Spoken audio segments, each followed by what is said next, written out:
Storj Institute is honored to share the exceptional work of Teasha Cable. She is the visionary CEO and co-founder of CModel, and her company is innovating decision-making for enterprises using artificial intelligence to optimize business decision intelligence. CModel has worked with companies of all sizes, from startups to large enterprises, and they're empowering businesses to seize new opportunities, to navigate complex challenges with confidence. And as Tisha's work is shaping the future of business strategy, obviously we wanted to feature her here on our Storj Institute interview series. Now, Tisha was recently featured in Forbes magazine, 11 inspiring examples of Black entrepreneurs, and her leadership highlights the importance of representation in tech to increase access to emerging technology, blockchain, and Web3 tools for everyone. And I'm going to hand it over to Tisha to let her introduce herself and tell us a little about CModel and how it's changing the game. Well, thank you. Thank you so much for having me. I'm grateful for the opportunity, any chance that I get to talk about what we're doing at CModel, but then also bring light to how important it is to democratize information around technology and education around technology, not necessarily traditional education, but informative education. I'm happy to do so. So CModel is a decision intelligence company. We help business leaders to really navigate growth, but more importantly, to take decision-making and take it from tactics to managing decisions. So we want folks to really dig in and understand why they're doing the things that they're doing and how those things actually impact their goals. One of the hardest questions for a business leader to navigate is, what do I do to achieve my goals and know why? And we're here to help you to navigate that experience every day. How does the platform combine data, AI, and business strategy? Yeah. So think of you know how Salesforce is a CRM for customer relationships? CModel is a decision tool for decisions. So it's the source of truth for decisions. So you're going to track, your meeting, decisions being made in meetings and our decision records. So just imagine you don't have to type a thing, but because we're there, just like Zoom record your calls, a lot of people are using call recording tools. Well, instead of outputting just tasks, it outputs, what did you actually decide on that call? Then the next thing is it puts us into a structured framework where you can decide if that's something you want to do by matching it against your outcomes. What is it that you're trying to do in any given period of time? And then we have something called a decision guide that then helps you to guide through whether or not that collection of decisions is working to achieve that goal. And you can constantly change it if it isn't. And one of the core pieces is your resource allocation is added in. So you never get to just say, oh, we're going to achieve, $20 million in the next 6 months. First, it'll be like, well, why do you want to do that? And then the next question is, do you have the capabilities and the capacity to actually do that? And then what are your core assumptions around that? So it's a tool that gets into the mind of the person deciding, but it doesn't take away the human perspective. Like, it's artificial intelligence putting the human in the loop in real life. Like, people talk about the human in the loop as a separate thing. We're saying we put the human in the loop today so that you can effectively just get better and faster at doing things to keep your business alive. That sounds transformational for businesses, and especially small businesses that are, have less than maybe 10 or 15 employees that are trying to get all the wheels moving at the same time. And this sounds like it really is putting AI to work in the most efficient way to get the metrics that you need in order to scale. Yeah, absolutely. So metrics being an important part. So imagine your outcomes have metrics and your actions have metrics that are causally connected to your outcomes. That's our goal, is to not leave you out just saying, I'm going to track data and information for no reason. It's directly tied to what I'm trying to achieve. But then more importantly, the advantage of AI is now this information it's tracked, it's out of our heads, and it's useful to us the next go round. And this is where you start to build models, new causal models for your company. So most companies need their own heuristic way of deciding, right? You don't go into every company and say it's going to be the same, but you start to build up what is your heuristic model? How do you keep training new bits of knowledge every single time? Part of our proprietary system has knowledge nodes, things that enable you to put knowledge into to make it really relevant to the decision that you're making. So these are, it's complex stuff that we've hopefully simplified for our users so that they aren't terrified by this idea that machines are going to help you make decisions. Yeah. I mean, I love where this is going because it really feels like it's something that is the most useful tool in the toolbox for businesses. Tell me a little bit about your life and professional background before founding CModel. How did you get here? How did the foundation get laid for creating this? Yeah, so I've had about, I'm going to go with 25. I'm rounding here, rounding down year career in operations. I have been everything from a VP of business operations, revenue operations, business development, and product strategy. I worked at an organization called Singularity University for a number of years where we helped large companies not be disrupted by exponential technologies like AI and VR. I mean, a number of these future forward technologies have been around for a long time. And so I got a lot of experience in those roles thinking about how I could solve a problem in an exponential way versus having a consulting company, for example. But what I did do was try my hand at taking my algorithms that I had written in spreadsheets out to a number of companies. And originally they were just to forecast revenue. Took them out to those companies to see if they would work. And they did. They were really good. I was maintaining like a 2 to 5% error rate on an annualized forecast, which if you know the world of forecasting, that's pretty fantastic. But the challenge, though, was that I was still building heuristic models for each company, right? And as a method of forecasting, that wouldn't work if I wanted to take that out and say, hey, companies, I found an easy way for you to forecast your revenue. So instead, I thought to dig a little bit deeper. And I started to think about why each one of these companies had called me in. And typically what they were facing was what looked like a forecasting problem, but it was really a people problem. It was people doing what people do, right? So we say we're going to do these things and we kind of do those things. So how do you actually distinguish in numbers that small little space where we said a campaign was going to deliver us 10,000 people and $1 million.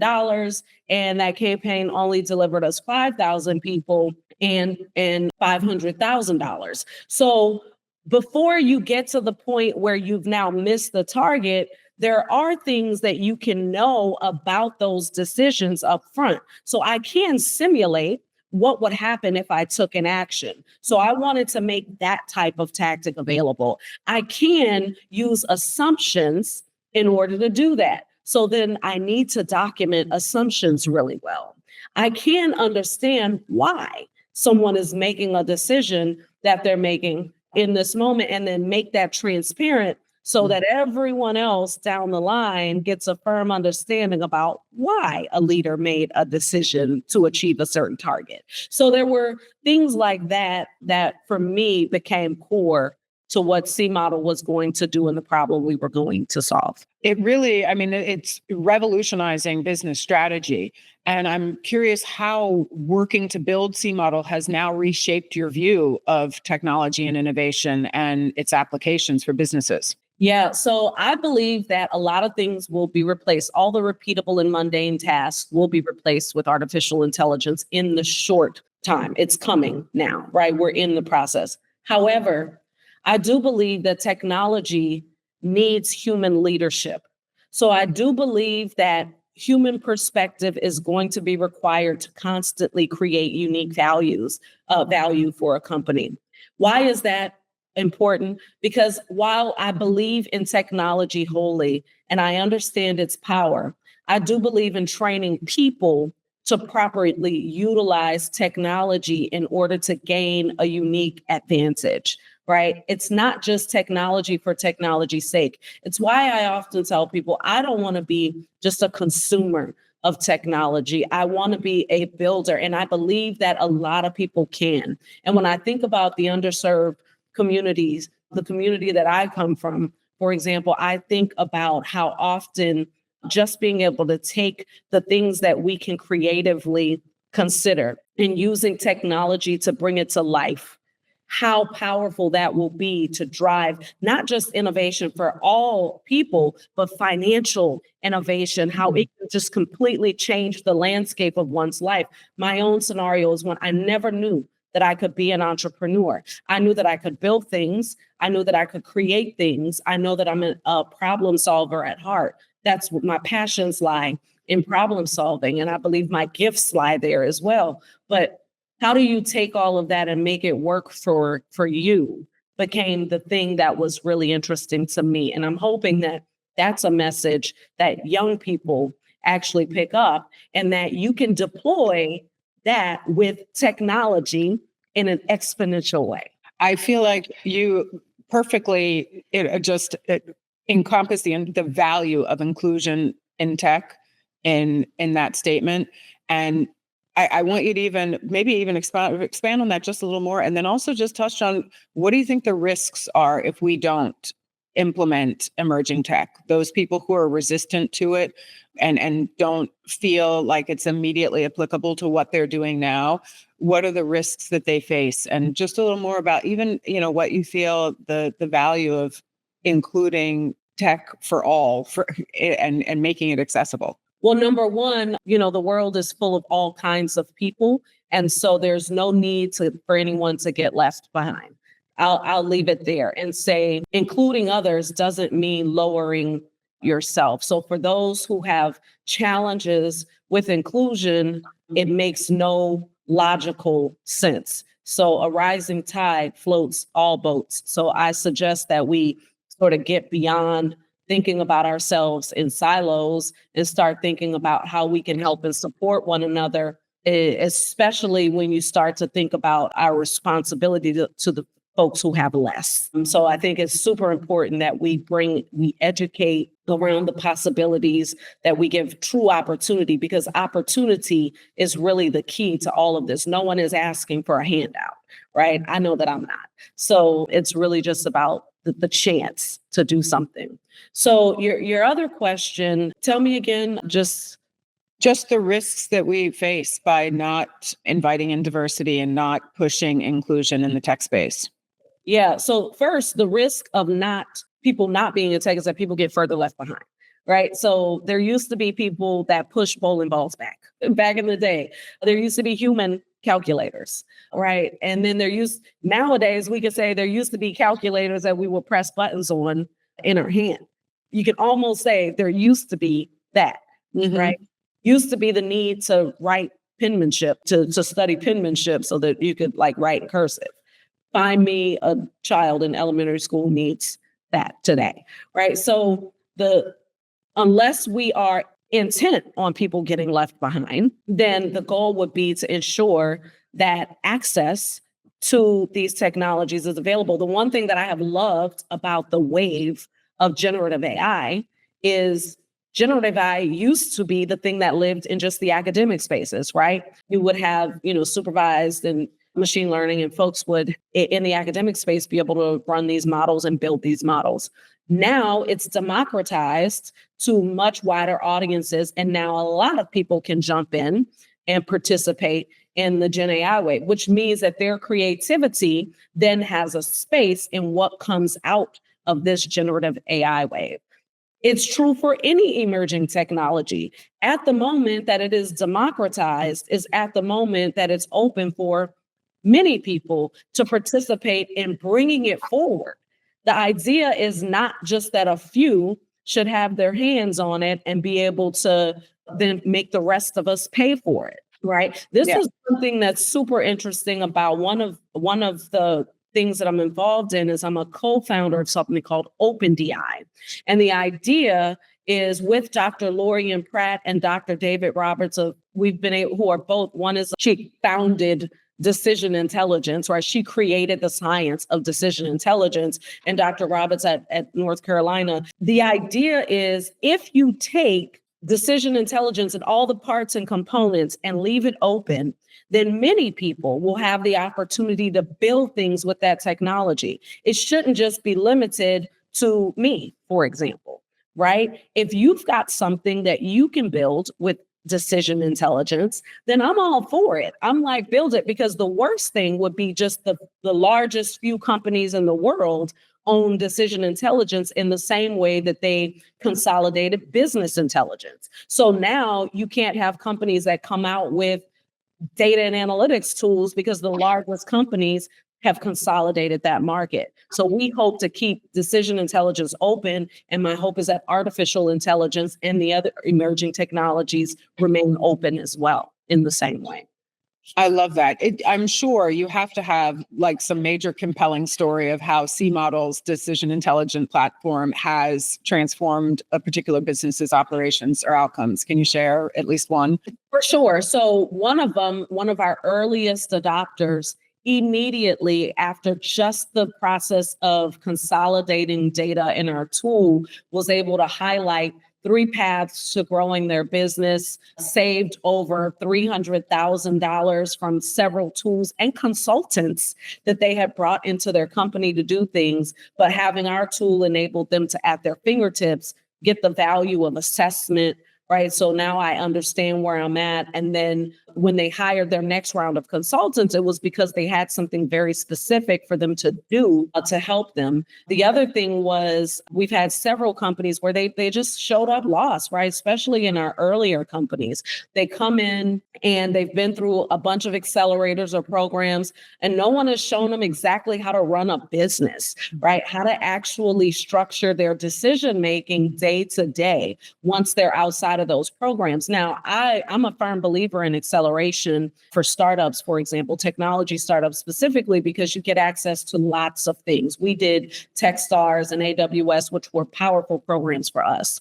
But when you come out of those programs, the next thing you need to do is structure, well, what does prioritization look like? What does a day look like? How does my core strategy define every day the things that I'm deciding to do? Mm-hmm. And I find that a lot of those companies don't necessarily have that foundation because maybe their founders are technical, right? And they don't necessarily know business, or they don't understand the impact of the decisions that they're going to make. Maybe they do. Maybe they have really solid gut and they just want to validate it because they don't have a big team. Maybe they don't need a big team, right? And our tool is there to help them to not have to have one because they've got this management consultant in their pocket. It's amazing that CModel solutions can address all of those challenges that are facing businesses today, and that you've really managed to hit the problems from all sides to create solutions. I'm curious if there's one moment where AI significantly boosted your efficiency or led to a breakthrough in your work. Well, let me tell you what I don't do. What I don't do anymore is handwrite all my emails because I just simply take my meeting recordings. I do value every conversation I have, by the way, for everyone that I talk to. But yes. Once I'm talking, all the summarization email, AI does that for me. I don't do that. I think that there's a number of things. The other thing, meeting notes, we use our decision records, right? It just makes it so much easier to track what happened on the call, but it's important stuff, right? Like you miss so many things because you don't recognize what you do with all the analytics. I use our tool to analyze our data. There's absolutely no reason to spit. Now I double check it, right? Mm-hmm. To ensure that it's accurate because these machines are not yet, they can't do what a human can do in spotting certain types of anomalies. They can spot statistical anomalies, but there's human eye anomalies that only humans can find. And so it's just a good way to do it faster and better, right? That's for me. Anything that I try AI for almost everything. Okay, I am not in the habit of shouting out all the tools in the world, but let me tell you about this Gamma. Okay, so Gamma is a tool. I've been very surprised by their progress. I tried it early and I've tried it late.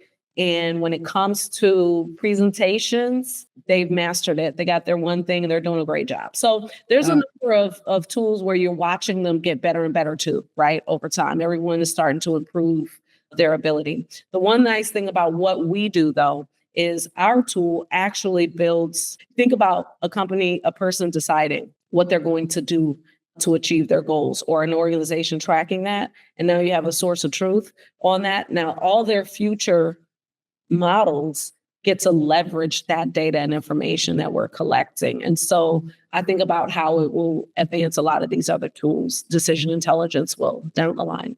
So.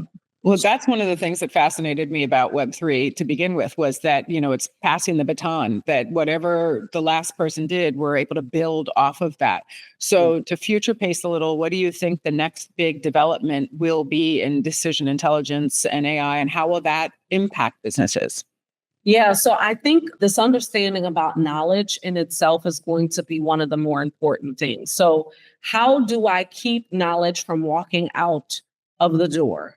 But how do I also ensure that people have a handle on their own knowledge? So the battle of information, my knowledge, my expertise is going to be the next frontier in this entire game. Because remember, I said the repeatable mundane parts will be done with artificial intelligence, but AI is going to continually need knowledge and expertise in order to grow. And so what are people going to do with their knowledge and expertise becomes the next frontier. How do I protect it? How do I utilize it? How do I keep it out of silos, right? How do I stop people from hoarding it? How do I make sure that people trust as an organization, how I'm going to utilize it? And that's within a company. And I hire people. How are my employees going to trust me, business leader, with their knowledge and expertise, considering this future wave, knowing that it's necessary? It's going to be an interesting fight. How do you feel that CModel's resources will reshape global business operations? Like we said, we're moving these blockages in these, smaller communities and getting into a broader, more community-oriented business space. How can CModel really push that forward? Well, the first thing is transparency. So right now, a lot of people, they pick and choose when to be transparent. And so we're building the transparent organization of the future. If you can't answer a why question for your team, then you're going to have a hard time in the future, because people they will assume it, they will figure out or come up with their own conclusions. So that's one.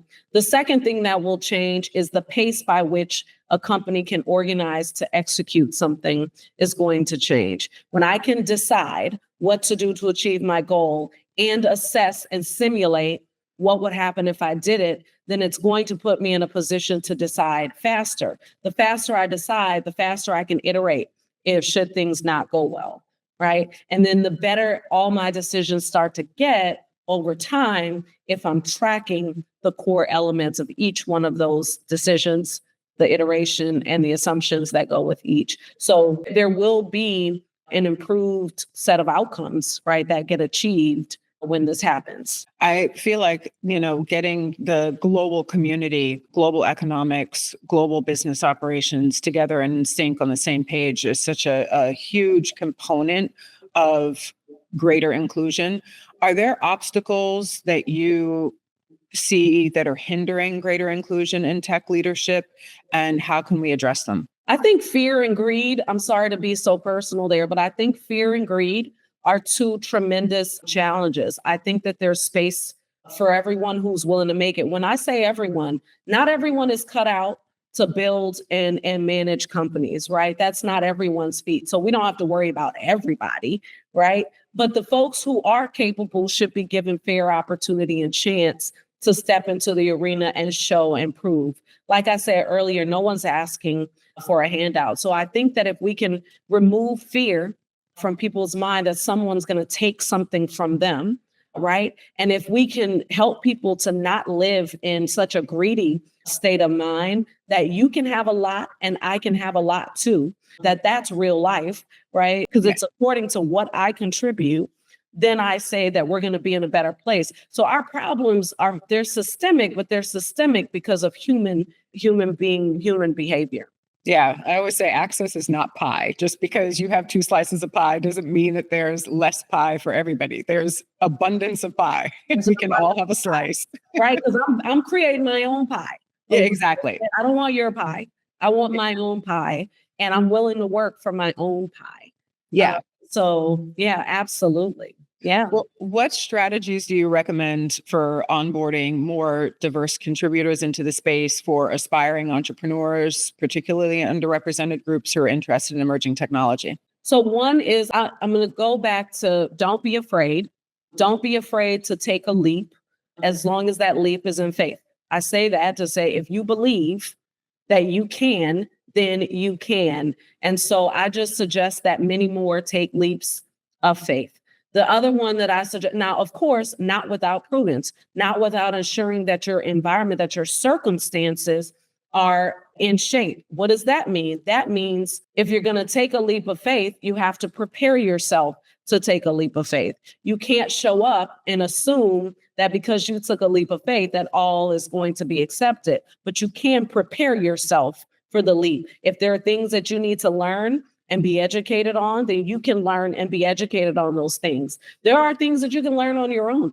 A traditional schoolroom is not the only place to learn new things, right? So if you're going to come into emerging technology, then I suggest learning about emerging technologies. I suggest understanding the landscape by which your emerging technology is going to enter the world.